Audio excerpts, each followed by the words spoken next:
अस्सलाम वालेकुम। प्रोग्राम फ़र्दे जुर्म के साथ मैं हूं आपका मेज़बान फ़याज़ मलिक। नाज़रीन, शहर लाहौर जो कि ज़िंदा दिलों का शहर कहलाता है, इस शहर लाहौर में गुज़श्ता दिनों कत्ल की एक खौफनाक वारदात रूनुमा हुई, जिसकी वजह से मज़दूर तबके में खौफ व हरास फैल गया। तोबा टेक सिंह से ताल्लुक़ रखने वाले 6 माह के मासूम बच्चे के बाप साबर को सफाकाना अंदाज में कत्ल कर दिया गया। कातिल कौन था? कत्ल के पीछे छुपे मुहरकात क्या थे? क्या ऐसी वजूहात थी जिसकी वजह से मिस्त्री साबर को इंतहाई बेईमाना अंदाज में कत्ल कर दिया गया? अंधे कत्ल की इस वारदात को ट्रेस करने के लिए पुलिस की खुसूसी टीमें तश्कील दी गई, जिन्होंने कातिल को गिरफ्तार कर लिया। कातिल कौन था और कत्ल क्यों किया? क्या ऐसी वजूहात थी जो कि मकतूल साबर के कत्ल का सबब बनी? अंधे कत्ल की इस अंदोनाक वारदात के पीछे छुपे हक़ाइक़ और मुहरकात के बारे में हम आपको आगाह करते हैं। आइए हमारे साथ।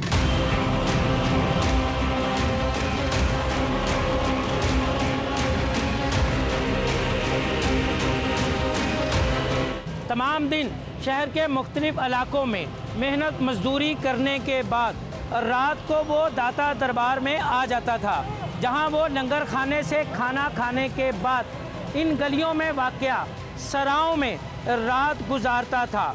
कत्ल की ये वारदात भी दाता दरबार की गलियों में वाक़या एक सरा में ही पेश आई, जहां उसे नामालूम शख्स ने तेज़धार आले के साथ कत्ल कर दिया था। कातिल इंतहाई चालाक और शातिर था।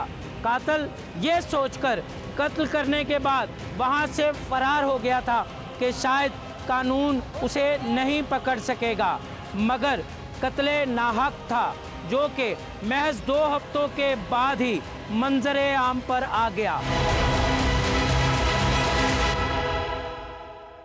अब हम आगे हैं इन्वेस्टिगेशन दाता दरबार, जहां पर हम इंचार्ज इन्वेस्टिगेशन दाता दरबार इंस्पेक्टर बूटा से पूछेंगे कि किस तरह उन्होंने अंधे कत्ल की ये वारदात ट्रेस की। क्या मुहरकात थे अंधे कत्ल की इस वारदात के पीछे? कौन था मुल्ज़म? क्यों उसने ये इंतहाई कदम उठाया? और किस तरह उसने मिस्त्री साबर को बेईमाना अंदाज में कत्ल किया? आइए हमारे साथ इन तमाम हक़ाइक़ के बारे में हम आपको आगाह करते हैं।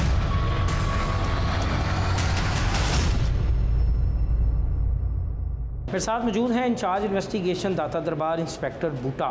तो हम उनसे पूछते हैं कि किस तरह अंधे कत्ल की इस वारदात को इन्होंने ट्रेस किया और गिरफ़्तार मुल्ज़म कत्ल की इस वारदात के पीछे छुपे मुहरकात के बारे में क्या बताता है। अच्छा बूटा साहब, बताइएगा कैसे ये वक़ूआ पेश आया, किस तरह मुल्ज़म कानून की गिरफ्त में आया? वक़ूए की इतला पाकर हम मौके पर पहुँचे हैं। वहाँ पर जो है ना, जो भी शहादतें हैं, हमने पहले तो वक़ूए को काडर किया, उसके बाद हमने जो है ना पुलिस लैब और फोरेंसिक्स PFS की टीम को उधर बुलवाया। उन्होंने दोनों टीमों ने आकर आपने अपना काम किया। उसके बाद हमने जो है ना डेड बॉडी को जो है ना शिफ्ट किया पोस्टमार्टम के लिए नहीं होता, क्योंकि उनका ना तो उसका पता था ये कौन था, नामालूम था, ना ही उसको मुल्ज़िम का पता था वो कौन था, कौन कत्ल कर गई चला गया। उसके बाद पहले तो मकतूल के वारसान को हमने तलाश किया। मकतूल के वारसान को तलाश करते करते हुए, क्योंकि ये मिस्त्रियों का काम करता था, वो उसके साथ राजगिरी का काम करता था। हमने पहले तो इनके अड्डे जहाँ मुल्ज़मान जो है, जो ये राजगीर मिस्त्री वगैरह खड़े होते हैं, वहाँ से हमने स्ट्रगल शुरू कर दी। कभी ये दाता दरबार, कभी चुंगी अमर सद्दू, ठोकर न्याज बेग हमें थोड़ा सा क्लू मिला कि ये फ़लाँ ठेकेदार के साथ ही ये मिस्त्री काम करता था। वो ठेकेदार को हमने जो है ना ढूंढना शुरू कर दिया। उस ठेकेदार ने कहा कि उस दिन ये फ़लाँ आदमी एक लड़के को साथ लेकर गया था। ठेकेदार की वसातत से हमें जो है ना इनके जो है ना टकाने का जो है मकतूल था। पहले तो मकतूल के वारसान को हमने तलाश करना था क्योंकि आगे जो इसका पोस्टमार्टम भी पुराना था, आगे जो भी कार्रवाई फिर शुरू हो। कितने दिनों में आपने मकतूल के वर्सा को ट्रेस किया? हमने तो दूसरे दिन उनको तलाश कर लिया था। 2 दिन में? 2 दिन के कलील वक्त में आपने मकतूल के वर्सा को तलाश कर? ये टोबा स्टेशन का रहने वाला था। उनका जो है एक अजीज़ जो है ना इधर बाटी में भी रहता था। हमने जो है ना उधर टोबा स्टेशन में गए हैं, उन्होंने कहा कि ये कुछ दिन उधर आया, पीर पक्की दरबार के पास किराए पर आया। अच्छा जी। किराए पर यहाँ ये रहा, वहाँ से हमने मालूमात हासिल की। ये उन्होंने कहा कि ये फ़लाँ आदमी था, ये टोबा पे इसका वालिद जो है ना नाइयों का काम करता था, ये मिस्त्रियों का काम। अच्छा, मुलज़म को आपने किस तरह गिरफ़्तार किया? मुलज़म को जो है ना, मुलज़म को भी ऐसे ही गिरफ़्तार किया। मुलज़म का जो है ना हमने वहाँ से ये ठोकर न्याज बेग से जो है इसका राजगिरी का साथ जो आदमी काम करता था ना, इसके साथ 1-2 दिन में काम किया। उन्होंने बताया, ये कहता था कि मैं वसी बोर्ड का रहने वाला हूँ, ये पीछे टोबा का रहने वाला है। हमने भी जो है इसके भाई का, उन्होंने कहा इसका भाई भी एक काम करता था। इसके भाई का हमने नंबर टेस्ट किया, भाई का नंबर टेस्ट करके उसने नंबर बंद कर दिया। फिर हमने टोबा जाकर ना, टोबा इसके गाँव में उन्होंने कहा कि हमने कहा कि इस आदमी के, इस नाम के आदमी जो है ना वहाँ रहते हैं। उन्होंने कहा ज़रूर रहते हैं, लेकिन वो इधर से छोड़कर। अच्छा, मुलज़म का नाम क्या है? उसने इब्तदाई तफ्तीश में क्या बताया? उसने बताया कि हमें जो है ना, मेरा नाम इरफान है। इरफान इसको जो है ना मुख्तलिफ पहलुओं पर जो है ना टेक्नोलॉजी मतलब इस्तेमाल करते हुए इसको हमने गिरफ़्तार किया, टेस्ट किया। उन्होंने बताया कि ये मिस्त्री जो था ना, ये 2-3 दिन से पहले इसने जो है ना मुझ पर जो है ना मतलब गलत काम करने का जो है ना ज़्यादती करने की कोशिश की थी। ज़्यादती करने की कोशिश की। अच्छा, फिर उसके बाद हमने जो है ना उन्होंने दावा किया कि इसने मेरे साथ ज़्यादती किया, लेकिन उसके मतलब हम तहकीकात भी अभी कर रहे हैं। तो तहकीकात अभी किसी नतीजे पे नहीं पहुंची? नतीजे पे जो है वो मुलज़म तो यही कहता है कि इसने मेरे साथ जो है ना पहले जो है ना ज़्यादती की थी। उसका रंज मुझे था। मैंने जो है ना ब्लेड जो है ना कटर ब्लेड ये दुकान से लिया, यही रंज था। वो दूसरे-तीसरे दिन जो है ना मुझे फिर उसी सराह में ले गया, फिर हरकतें शुरू कर दी। मैंने मौका पाकर उसको ये ना ब्लेड फिर उसके बाद मैं भाग गया। उसके बाद मैं वसी मोड़ पर चला गया। मेरा एक भाई है, एक वालदा है, बाप फौत हो चुका है, मेरे वालिद की 2 बेबियाँ हैं। उसके बाद मैं इसने जो है ना इसके कपड़े, मेरे कपड़ों को खून लग गया था, मैंने अपने कपड़े बैग में इसके बैग में डाले। इसके कपड़े जो मकतूल के मैंने पहने, मैं वसी मोड़ चला गया। उसके बाद मैं जो है ना वहाँ कपड़े जो है ना तब्दील किए। वहाँ से मैं रात को ही वहाँ से शिफ्ट हो गया चुंगी अमर सदू।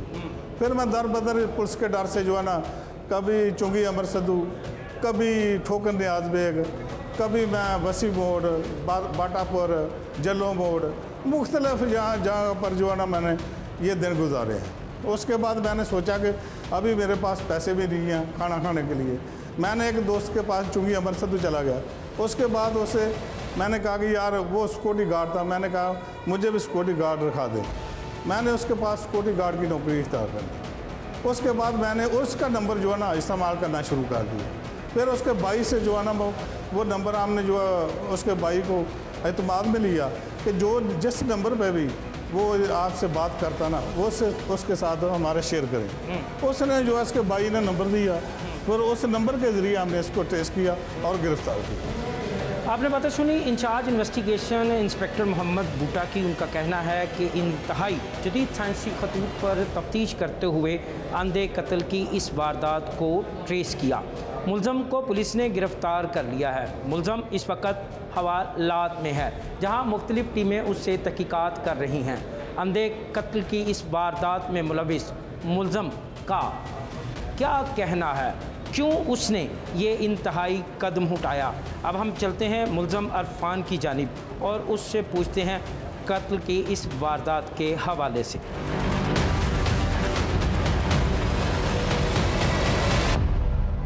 मेरे साथ मौजूद है वो मुलज़िम जिसने मिस्त्री साबर को तेज़धार कटर के बेदर पे वार करके कत्ल कर दिया था। ये मुलज़म जिसका नाम फरहान है इस वक्त पुलिस की हिरासत में है। ये मुलज़म अपने गनौने जुर्म की क्या तौजीह पेश करता है, इसी से पूछते हैं। हाँ भाई, कहाँ के रहने वाले हो आप? कितनी उम्र है? क्या काम करते हो? मैं टोबे टैक्सिंग का रहने वाला हूँ। तो 20 साल उम्र है, तो मेहनत मजदूरी करता था। तो मेरे साथ बदतमीज़ी करता है, कभी पाँव रख लिया, कभी हाथ रख लिया। तो मैंने उससे रोका, नहीं रुका तो मैं डराने लगा हूँ तो ब्लेड बजी। ये जो मकतूल था साबर तुम्हारा रिश्तेदार था, तुम्हारा जानने वाला था, कोई दोस्ती थी, क्या था? ये मुझे 1 वीक हुआ था दोस्ती हुई को, उधर ही दाता साहब में। मैं घर से झगड़ा करके आया था ना उधर, तो इसलिए फिर उसने मुझे बोला चलो मेरे साथ आया करो, मेहनत मजदूरी किया करो। मैंने कहा चलो ठीक है। तो मैं उसके साथ जाया करता था, तो इसलिए उसने बदतमीज़ी मेरे साथ करता था, कभी पाँव रख लिया, कभी हाथ रख लिया, इसलिए मैं डराने लगा था उसको। तुम अगर वो तुम्हारे साथ कोई बदतमीज़ी करता था तो तुम पुलिस को बताते कि तुमने खुद ही अपनी अदालत लगा के उसे कत्ल कर दिया? बस जेन ने नहीं काम किया मेरे लिए। कितना पढ़े हो? मैं 7। घर से क्यों भागे थे? बस झगड़ा हो गया था भाई के साथ। तो भाई के साथ झगड़ा हुआ तो घर छोड़ दिया। कितने बहन भाई हैं? हम 3। 3 भाई। वालद क्या करते हैं आप? वाला साहब फोत हुए। वालद साहब फोत हो गए। फिर यहाँ दाता दरबार कहाँ रहते थे तुम? अंदर दाता साहब मेरा। अंदर दाता को पूछता नहीं था तुम्हें? नहीं। फिर वो मिस्त्री साबर से तुम्हारी दोस्ती कैसे हुई? वो भी टोबा टेक का रहने वाला है? वो उसका नहीं पता, फैसलाबाद का मिला। वो उधर आता था शाम को काम करके, तो उधर ही फिर आता, मुझे कहता मेरे साथ जाया करो, काम किया करो। मैंने कहा चल सही, अच्छी बात है। तो बाद में उधर सराह में सोया करो, उधर इधर क्या लेने आते होता तो साथ। मैंने कहा चलो ठीक है। तो इसलिए रात को उधर सोया करते थे ना, कभी पाँव रख लिया, कभी हाथ रख लिया। उसको मैंने मना किया है, तो इसलिए नहीं मना, रुका 1-2 दिन। तो कटर कहाँ से ख़रीदा था? किस नियत कहाँ से लिया? और क्या उसको मारने की नियत से लिया था कि डराने की नियत से? डराने के नियत से लिया। कहाँ से लिया था? मैं इधर स्टेशन से लिया था। कितने का? वो 150 का लिया था। 150 का लिया था। फिर मैं उधर चले गया उसके पास। वो कभी हाथ रख लिया, कभी पाँव। मैंने उसको मना किया। डर लगा कत्ल करने के बाद? बस पकड़े जाने का खौफ था? जी वो तो कत्ल कहाँ छुपता है, कत्ल तो एक ना एक दिन ज़ाहिर हो ही जाता है ना। मुझे पता था पकड़ा जाऊंगा, कोई बात नहीं। मैंने कहा चलो जो किस्मत में होगा वो। फिल्में कौन सी शौक़ से देखते हो? मैं कोई भी नहीं देखता। तो जिस अंदाज से तुमने कत्ल किया, ये अंदाज़ कैसे सीखा था? किससे सीखा था? प्रैक्टिस की थी? नहीं, कोई भी नहीं मैंने की प्रैक्टिस। वैसे मैंने तो डराने की कोशिश की थी ना। जब उसको कत्ल लग गया फिर उसको छोड़ के वहाँ से भाग गए? मैं भाग गया था उधर से। फिर इस दौरान क्या करते रहे? मैं सर मेहनत मजदूरी यही, ठोकर पे कभी चले गया, कभी कलमा चौक चले गया, इस तरह। नशा कौन सा करते? कोई भी नहीं करता। गुटखा खाते? नहीं, कोई भी नहीं करता। अपने किए पे पशेमान है कोई शरीर? पछतावा नहीं। घर वालों ने रब्ता किया तुमसे? ये हुआ है रात। फिर क्या कहते हैं वो? बस कोई कुछ भी नहीं, उन लोगों ने क्या करना है। उसने बोला है गलती किया, जो भी किया है। मैं चलो कोई पछतावा है मुझे किया पर। मुलज़म की बातें सुनी, देखने में इंतहाई कम उम्र है, 20 साल इसकी उम्र है। अभी ठीक तरीके से इसकी दाढ़ी मूंछ जो है वो भी इसके चेहरे पे नहीं आई, मगर कत्ल जैसे बेईमाना वारदात का इर्तिकाब किया है इसने। और इसका ये कहना है कि मकतूल इसके साथ ज़्यादती की कोशिश करता था। ताहम पुलिस मुख्तलिफ़ पहलुओं पर तहकीकात कर रही है। तहकीकात मुकम्मल होने के बाद ही तफ्तीश के अमल को आगे बढ़ाया जाएगा।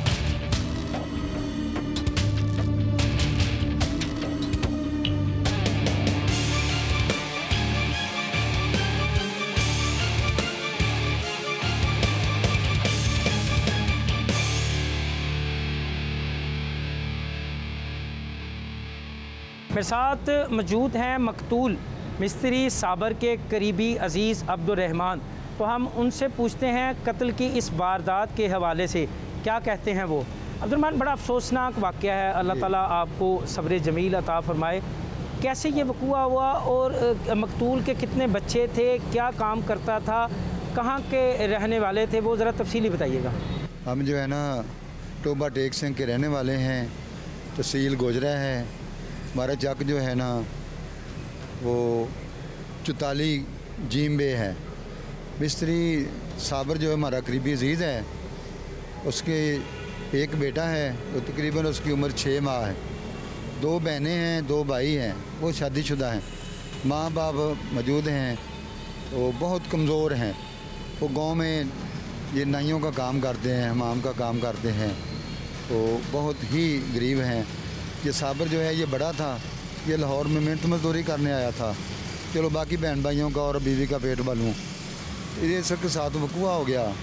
तो हमें इत्तला मिली और हम आए, हमने आकर उसकी डेड बॉडी की पहचान की। अच्छा, अब्दुर्रहमान, मुल्ज़म कहता है कि मकतूल ने उसके साथ ज़्यादती करने की कोशिश की थी। साबर ऐसा नहीं था, साबर शरीफ आदमी था, इनका कोई लेन देन का मसला तो हो सकता है, मगर ऐसा नहीं। वो शादीशुदा था, अब इसको 6 माह का बच्चा है, बीवी है, वो भी जवान है। तो मुल्ज़म झूठ बोल रहा है, इसकी अच्छे तरीके से इंटेरोगेशन की जाए तो ये सच सच बता देगा।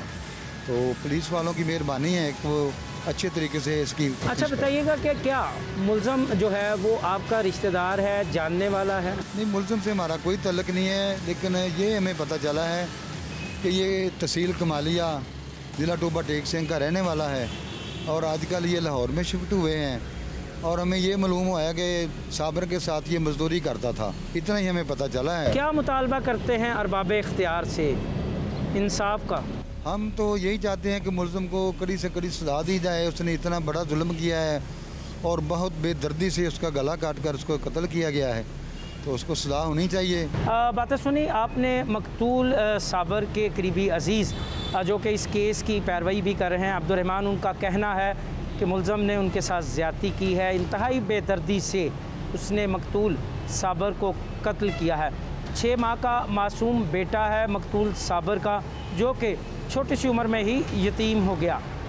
उनका कहना है कि हमें इंसाफ चाहिए और मुल्ज़म को कड़ी से कड़ी सज़ा मिलनी चाहिए। यहाँ से हम चलेंगे SP investigation city Sarfaraz Virk की जानिब और उनसे पूछेंगे कि वो क्या कहते हैं इस केस की तफ्तीश के हवाले से। आइए हमारे साथ।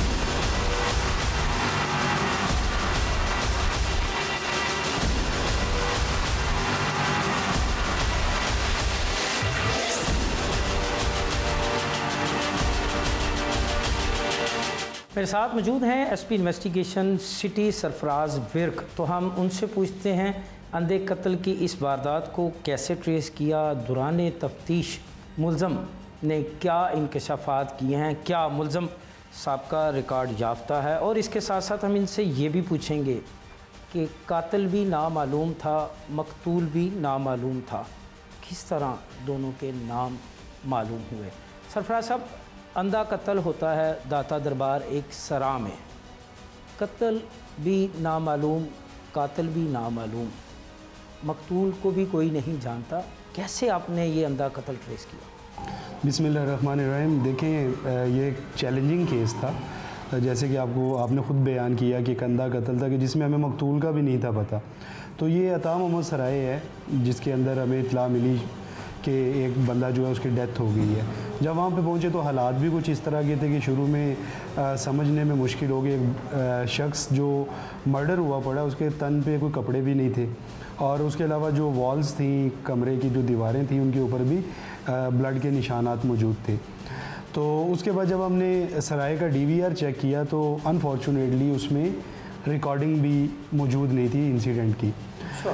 उसके बाद फिर ये है कि हम जब भी कोई ऐसी नामालूम हमें बॉडी मिलती है, डेड बॉडी मिलती है, तो हम उसका बायोमेट्रिक करवाते हैं ताकि उससे हमें उसकी डिटेल मिल सके।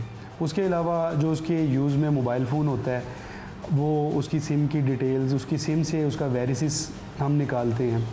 जब वेरिसिस से हमें तयन हो जाता है कि सिम किसके नाम पे है, फिर फैमिली ट्री निकालते हैं। तो फैमिली ट्री से फिर उसकी जो फैमिली है उसकी डिटेल्स मिल जाती। इस तरह हम मकतूल की फैमिली तक पहुँचे।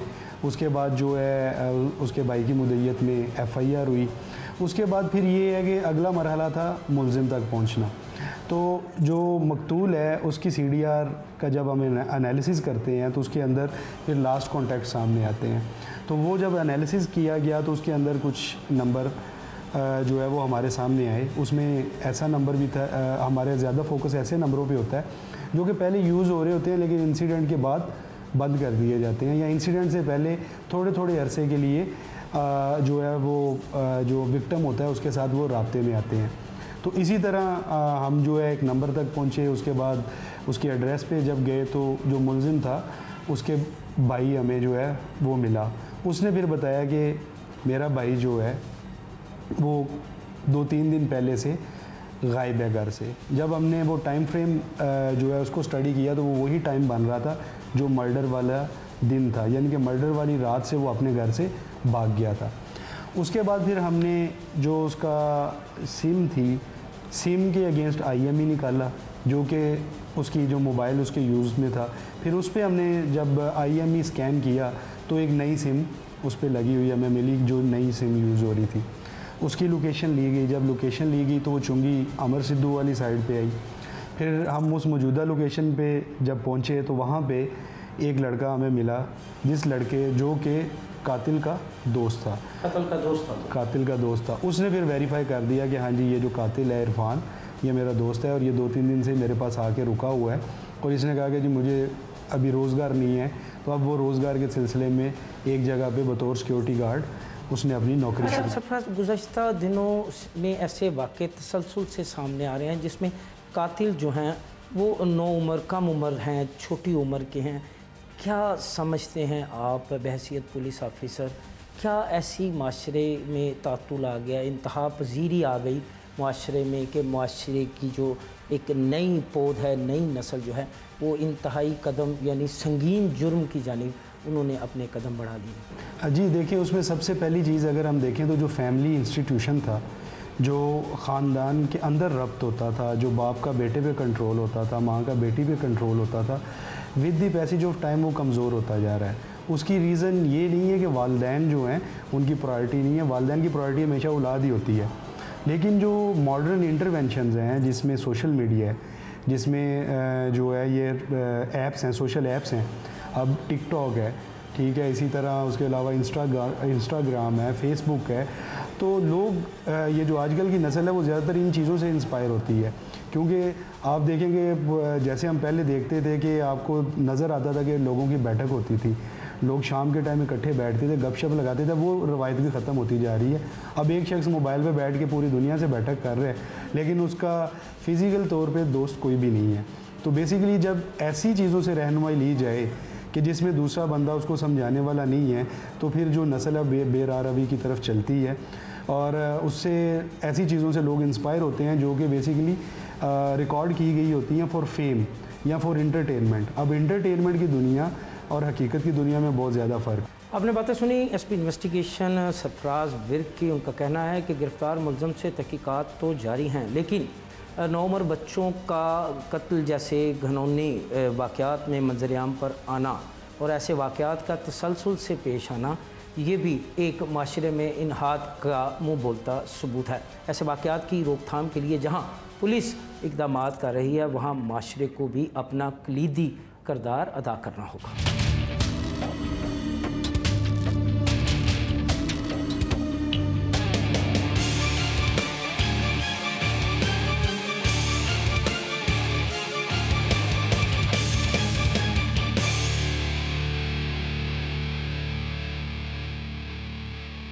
मेरे साथ मौजूद हैं DIG इन्वेस्टिगेशन कामरान आदिल। तो हम उनसे पूछते हैं अंधे कत्ल की इस वारदात की तफ्तीश और दीगर संगीन नौइयत के जराइम को कंट्रोल करने के लिए इन्वेस्टिगेशन की क्या हिकमत अमली है, इस बारे में हम उनसे बात करते हैं। सर, बहुत शुक्रिया आपके वक्त देने का। एक अंधा कत्ल होता है सर, एक शख्स जो है वो टोबा टेक सिंह से लाहौर में आता है, उसको कत्ल कर दिया जाता है, कातिल भी नामालूम है और मकतूल भी नामालूम है। किस तरह सर ये केस ट्रेस किया गया? बहुत शुक्रिया जी। ये बड़ा इम्पॉर्टेंट सब्जेक्ट है। आम तौर पे मीडिया में इसको बिल्कुल मुख्तलिफ अंदाज से पेश किया जाता है। देखें, इसमें 2 तरह के पहलू हैं। आपने जैसे खुद ही अपने इंट्रो में कहा, एक लावारिस लाशों का एक इशू है। हमारे पास बहुत सारी लाशें मिलती हैं और कुछ के ऊपर कुछ में नेचुरल कॉज ऑफ डेथ होता है, कुछ में अननेचुरल कॉज ऑफ डेथ होता है और उसकी फिर बॉडी को उसी वक्त हमारा पुलिस का काम शुरू हो जाता है। खुदा न खास्ता किसी को हार्ट अटैक हुआ, वो किसी नहर में गिरा और उसकी लाश किसी दूसरी जगह जाके निकली। अब उसकी लाश पॉइंट A से पॉइंट B पे जब मिलती है तो वहाँ पे जहाँ लाश मिलती है तो वहाँ पे उसका कुछ पता नहीं होता ये कौन है, क्या है, कैसा है।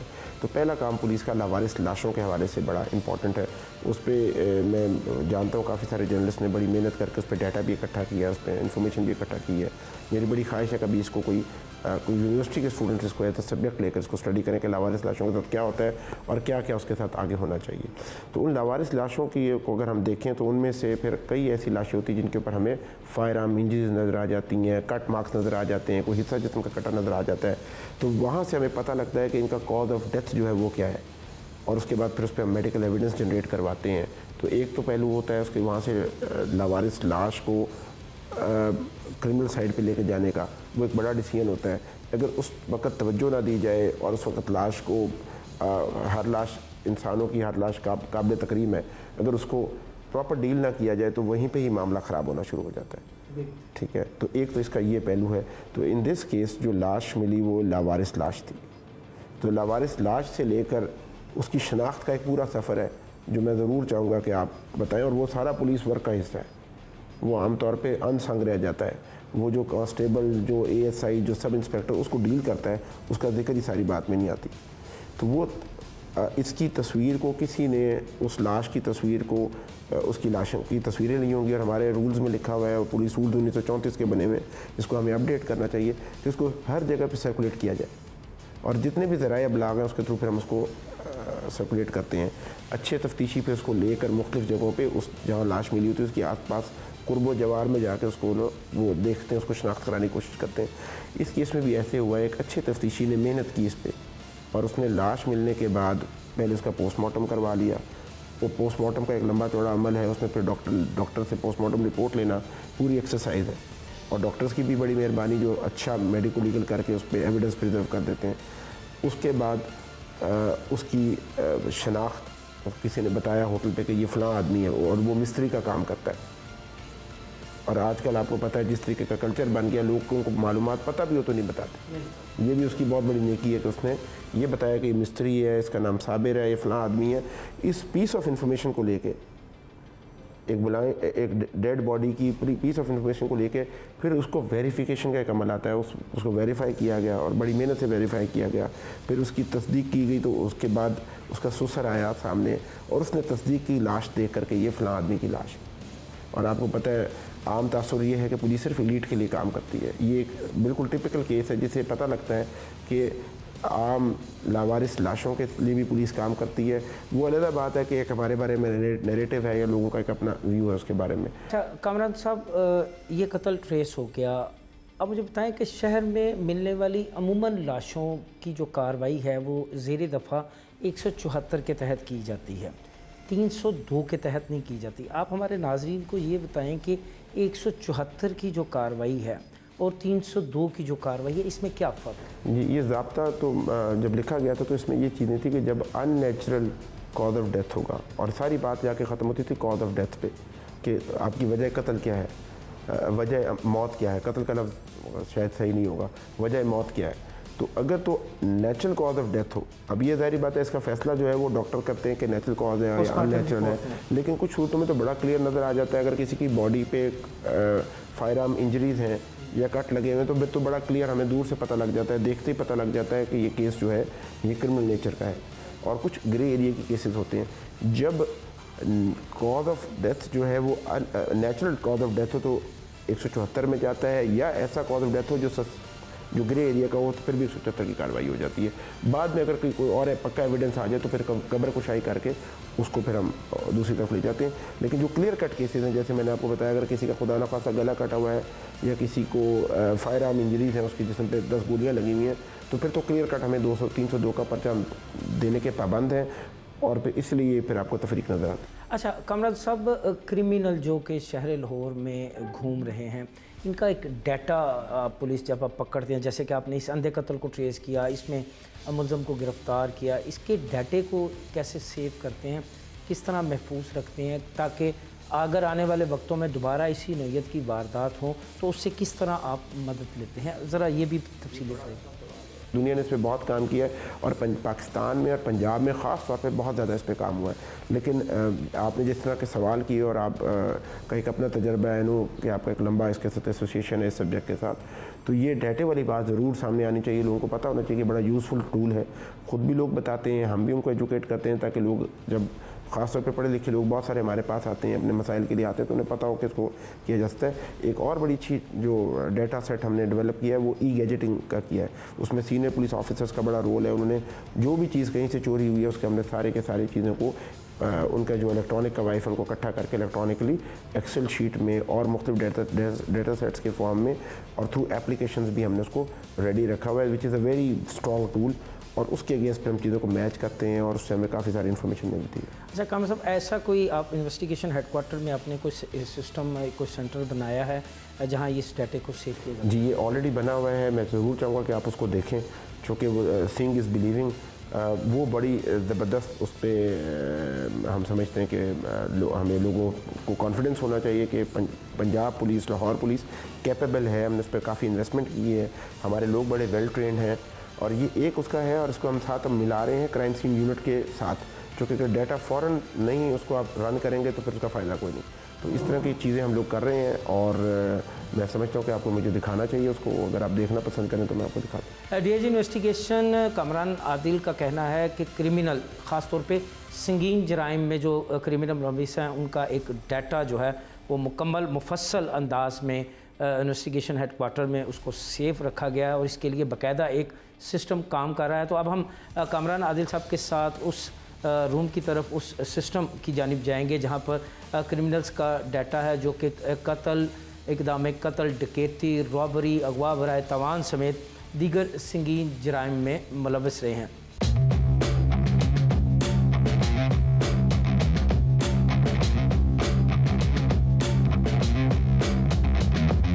अच्छा सर, क्या इसके लिए आपने कोई स्पेशल स्टाफ जो है उसको स्पेशल खसूसी तरबियत जो है वो देते हैं कि ये रूटीन में ही है ट्रांसफ़र पोस्टिंग कभी किसी को? नहीं जी, बड़े स्पेशलाइज्ड लोग हैं। मैं तो चाहूँगा कि आप इनसे बात करें। ये हमारे रियल हीरोज़ हैं।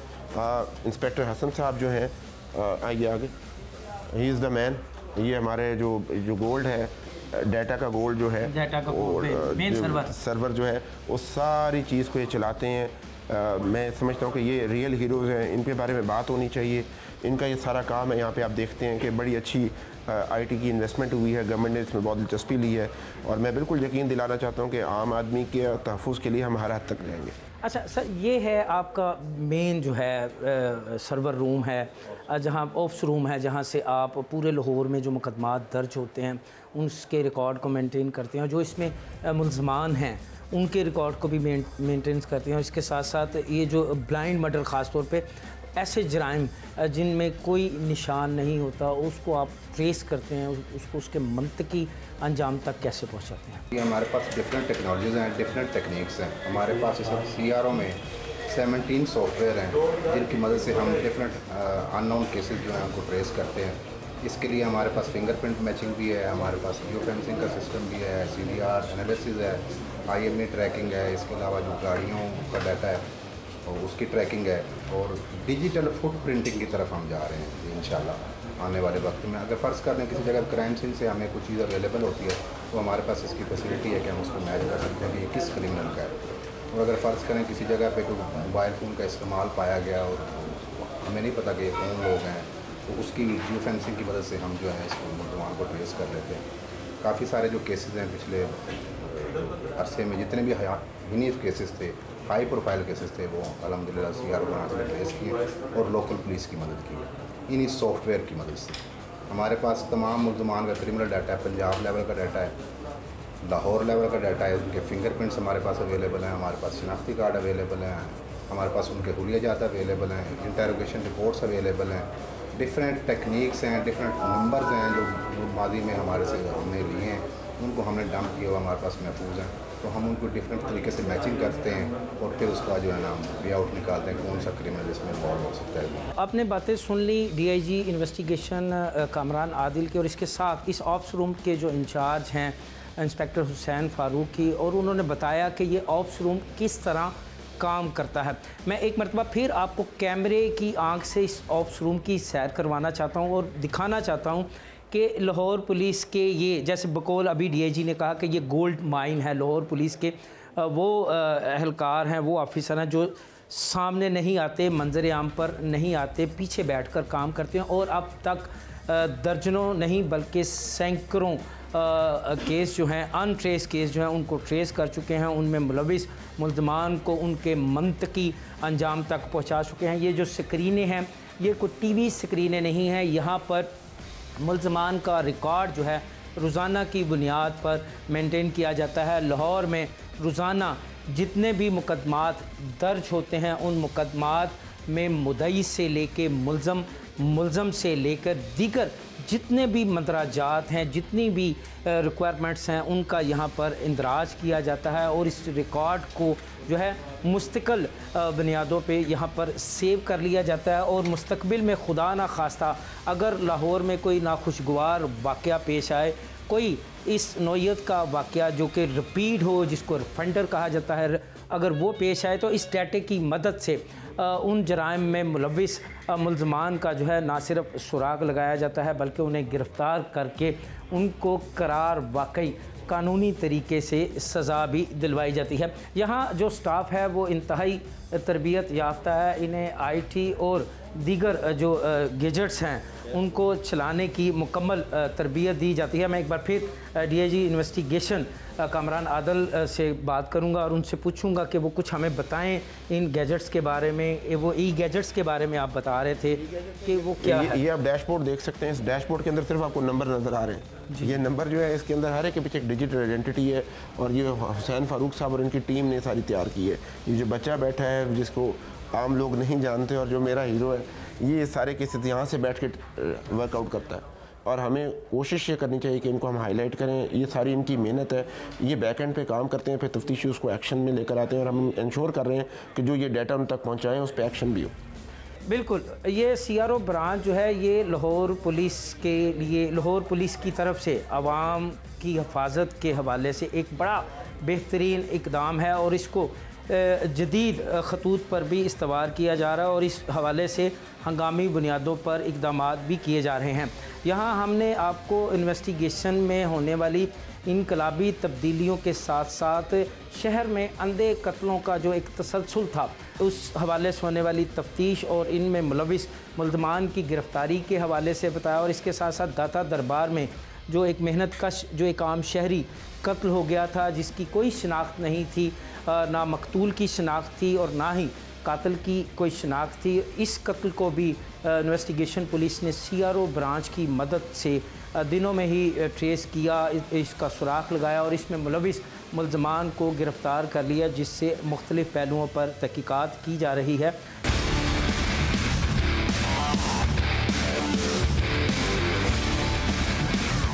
DIG इन्वेस्टिगेशन से गुफ्तगू के बाद मैं आ गया हूँ CRO ब्रांच के उस डिपार्टमेंट के पास जिसे क्राइम सीन यूनिट कहा जाता है। ये गाड़ी जो है शहर के मुख्तलिफ़ इलाकों में होने वाले संगीन नौइयत के जराइम में मुलविस जो अनासर होते हैं उनका डाटा इकट्ठा करती है और जाए वक़ुआ से अहम शवाहद जो हैं वो इकट्ठे करती है। मेरे साथ मौजूद हैं क्राइम सीन यूनिट के incharge sub inspector Mohammad Yusuf. तो हम उनसे पूछते हैं कि किस तरह वो कत्ल, डकैती, अगवा बराए तावान और दीगर संगीन जराइम का डाटा जो है वो उसको कलेक्ट करते हैं। और इसके साथ साथ जो अहम तरीन बात है, शहर के मुख्तलिफ़ इलाकों से जो नामालूम लाशें मिलती हैं, उन लाशों की शनाख्त के अमल को कैसे यकीनी बनाया जाता है। यूसुफ, बताइएगा कि ये जो नामालूम लाशें मिलती हैं, इनकी शनाख्त के अमल को आप कैसे यकीनी बनाते हैं? जी, जो ही 15 पे कॉल चलती है नॉन डेड बॉडी की, तो हमारा स्टाफ जाता है, जाके अगर एट द स्पॉट बॉडी पड़ी हो तो उसके फिंगरप्रिंट लेते हैं, फ़ोटोग्राफी करते हैं। उस फोटोग्राफी पे हम एवरी लाइफ मैटर एक एप्लीकेशन है हमारे पास, उस पर अपलोड करते हैं ताकि पंजाब में हर जगह, हर पुलिस स्टेशन में वो डेड बॉडी अपलोड हो जाए। उसके बाद हम इनके फिंगरप्रिंट लेके जो हमारा CRO का अपना क्रिमिनल डाटा है उसमें सर्च करते हैं। अगर उधर से मैच हो जाए ठीक है, वरना फिर हम इसको नादरा भिजवा देते हैं। अब तक इस जो अभी 2020 की डेड बॉडीज़ हैं, तो 239 डेड बॉडीज़ हमें मिली हैं, जिसमें से 140 डेड बॉडी हमने CRO और नादरा से मैच करके लवाहकीन को उसकी इंटीमेशन दे दी है कि ये आपकी अननोन डेड बॉडीज़ थी। और 2021 में क्या था डाटे की शरह क्या? 2021 में टोटल 642 अननोन डेड बॉडीज़ मिली थी, जिसमें से 460 डेड बॉडीज़ हमने थ्रू मेगा मैचर जो हमारा CRO का है उसके थ्रू और जो नादरा का आइडेंटिफिकेशन सिस्टम है उससे हमने आइडेंटिफाई करके दी हैं लाहौर पुलिस को। 2021 और 22 में क्राइम सीन यूनिट ने डाटा मैचर और दीगर एसेसरीज़ की मदद से नामालूम लाशों की एक बड़ी तादाद को शनाख्त करके कानूनी कार्रवाई मुकम्मल होने के बाद उन लाशों को वर्सा के हवाले किया और बेशतर लाशें ऐसी थीं जिन्हें कत्ल किया गया था और उस कत्ल की वारदातों को ट्रेस किया, उनमें मुलविस मुल्ज़मान को गिरफ़्तार करके उन्हें कानूनी सज़ा के लिए जो है मुतल्लिका पुलिस के हवाले करवाया। ये एसेसरीज़ हैं जो कि किसी भी संगीन जराइम में जब ये क्राइम सीन यूनिट की गाड़ी वहाँ पर जाती है तो इन एसेसरीज़ की मदद से वहाँ से अहम शवाहद जो हैं वो इकट्ठे किए जाते हैं और उन शवाहद की मदद से CRO के रिकॉर्ड में मौजूद जो डाटा है उस डाटे को मैच किया जाता है और उस डाटे की मदद से जो संगीन जराइम में मुलविस रिकॉर्ड याफ्ता क्रिमिनल्स होते हैं उनको गिरफ़्तार किया जाता है और उन्हें उनके मंतकी अंजाम तक पहुंचाया जाता है। यहाँ पर आप देख सकते हैं ये एसेसरीज़ ये बड़ी कीमती और हसास नौयत की एसेसरीज़ हैं। इनकी मदद से फिंगर प्रिंट्स जो हैं वो उठाए जाते हैं, पाँव के जो निशानात हैं उनको उठाया जाता है और इसके साथ साथ दीगर निशान जो कि जराइम पेशा अनासर जुर्म करते हुए ये सोचकर छोड़ जाते हैं कि शायद ये निशानात पुलिस जो है वो नहीं पकड़ सकेगी। इन्हीं निशानात की मदद से, इन्हीं फिंगरप्रिंट्स की मदद से वो क्रिमिनल जो है क्राइम सीन यूनिट के हाथों पकड़े जाते हैं। क्राइम सीन यूनिट की जो है एक बड़ी काविश है शहर के मुख्तलिफ़ इलाकों से मिलने वाली नामालूम लाशों की शनाख्त के साथ साथ संगीन नौयत के जराइम में मुलविस अनासर के ख़िलाफ़ मौसर कार्रवाई की।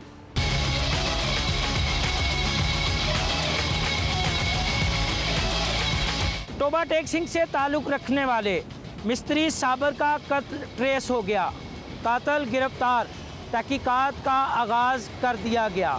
अंधे कत्ल की इस वारदात के पीछे छुपे मुहरकात भी मंजर आम पर लाए गए। पुलिस का कहना है कि मुल्ज़म मतज़ाद बयानात देकर केस को उलझाने की कोशिश कर रहा है, ताहम मेडिकल रिपोर्ट के बाद ही हतमी नताइज सामने आएंगे। प्रोग्राम फ़र्द जुर्म का वक्त ख़त्म हुआ चाहता है। अगले हफ्ते नए फ़र्द जुर्म के साथ दोबारा आपकी खिदमत में हाजिर होंगे। तब तक के लिए मुझे और मेरी टीम को इजाज़त दीजिए। अल्लाह हाफिज़।